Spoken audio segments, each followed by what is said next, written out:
জামুগুৰিহাটৰ শ্ৰীমন্ত শংকৰদেৱ সংঘৰ ৯৫ সংখ্যক ৰাজ্যিক অধিৱেশন ৬, ৭ আৰু ৮ ফেব্ৰুৱাৰীত অনুষ্ঠিত হ'ব এই ৰাজ্যিক অধিৱেশনখন। ধলাইবিল ছয়বাৰীৰ মাজত জ্যোতি বিষ্ণু সমন্বয় ক্ষেত্ৰতে ব্যাপক প্ৰস্তুতি। ৫ লক্ষাধিক ভকত বৈষ্ণৱক আদৰিবৰ বাবে সাজু হৈছে সমিতি। আৰু এই সমন্বয় ক্ষেত্ৰত পুৱাৰ ভাগৰ পৰা শুনিবলৈ পোৱা গৈছে কেৱল হৰি নামৰ ধ্বনি। ভকতক আপ্যায়নৰ বাবে নিৰ্মাণ কৰি থকা হৈছে বিশাল ৰান্ধনীশাল, ভোজনালয় কক্ষ।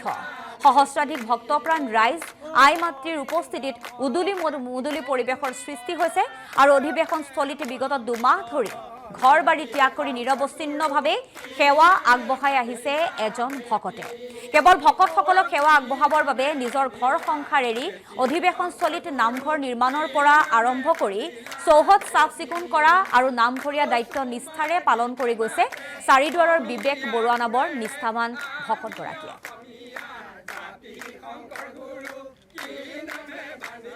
তেজপুৰবাসীয়ে আমি অধীৰ আগ্ৰহেৰে আমাৰ সমস্ত বাপ বান্ধৱসকলক সেৱা নিবেদন কৰিছোঁ আৰু আতিথ্য দিবলৈ আমি সাজু হৈছোঁ।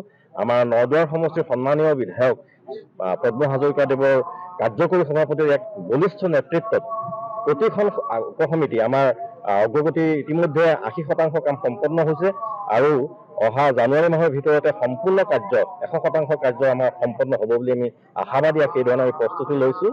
গতিকে আমি অসমৰ বাপ বান্ধৱ আই মাতৃসকলক আমি অতি সবিনয়ে ভক্তেৰে আটাইকে আমি আমন্ত্ৰণ জনাইছোঁ। অহা ফেব্ৰুৱাৰী মাহৰ ৬, ৭, ৮ এই ৩ দিনীয়াকৈ বৰ্ণাঢ্য আমাৰ যি ৰাজ্যিক অধিৱেশন হ'ব, সকলোকে আহি আমাৰ ভক্তিৰ সৎ নিমগ্ন হ'ব।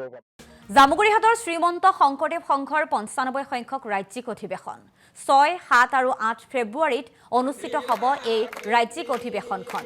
ধলাইবিল ছয়বাৰীৰ মাজত জ্যোতি বিষ্ণু সমন্বয় ক্ষেত্ৰতে ব্যাপক প্ৰস্তুতি। ৫ লক্ষাধিক ভকত বৈষ্ণৱক আদৰিবৰ বাবে সাজু হৈছে সমিতি।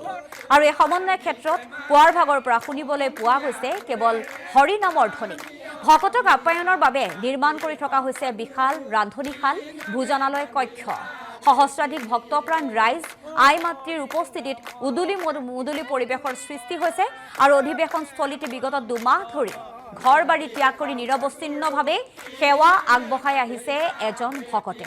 কেৱল ভকতসকলক সেৱা আগবঢ়াবৰ বাবে নিজৰ ঘৰ সংসাৰ এৰি অধিৱেশনস্থলীত নামঘৰ নিৰ্মাণৰ পৰা আৰম্ভ কৰি চৌহদ চাফ চিকুণ কৰা আৰু নামঘৰীয়া দায়িত্ব নিষ্ঠাৰে পালন কৰি গৈছে চাৰিদুৱাৰৰ বিবেক বৰুৱা নামৰ নিষ্ঠাৱান ভকতগৰাকীয়ে।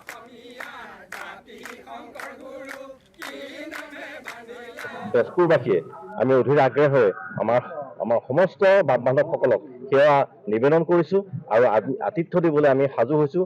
আমাৰ নদুৱাৰ সমষ্টিৰ সন্মানীয় বিধায়ক পদ্ম হাজৰিকাদেৱৰ কাৰ্যকৰী সভাপতিৰ এক বলিষ্ঠ নেতৃত্বত প্ৰতিখন উপসমিতি আমাৰ অগ্ৰগতি ইতিমধ্যে ৮০% কাম সম্পন্ন হৈছে আৰু অহা জানুৱাৰী মাহৰ ভিতৰতে সম্পূৰ্ণ কাৰ্য ১০০% কাৰ্য আমাৰ সম্পন্ন হ'ব বুলি আমি আশাবাদী সেই ধৰণে আমি প্ৰস্তুতি লৈছোঁ। গতিকে আমি অসমৰ বাপ বান্ধৱ আই মাতৃসকলক আমি অতি সবিনয়ে ভক্তেৰে আটাইকে আমি আমন্ত্ৰণ জনাইছোঁ। অহা ফেব্ৰুৱাৰী মাহৰ ৬, ৭, ৮ এই ৩ দিনীয়াকৈ বৰ্ণাঢ্য আমাৰ যি ৰাজ্যিক অধিৱেশন হ'ব, সকলোকে আহি আমাৰ ভক্তিৰ সৎ নিমগ্ন হ'ব।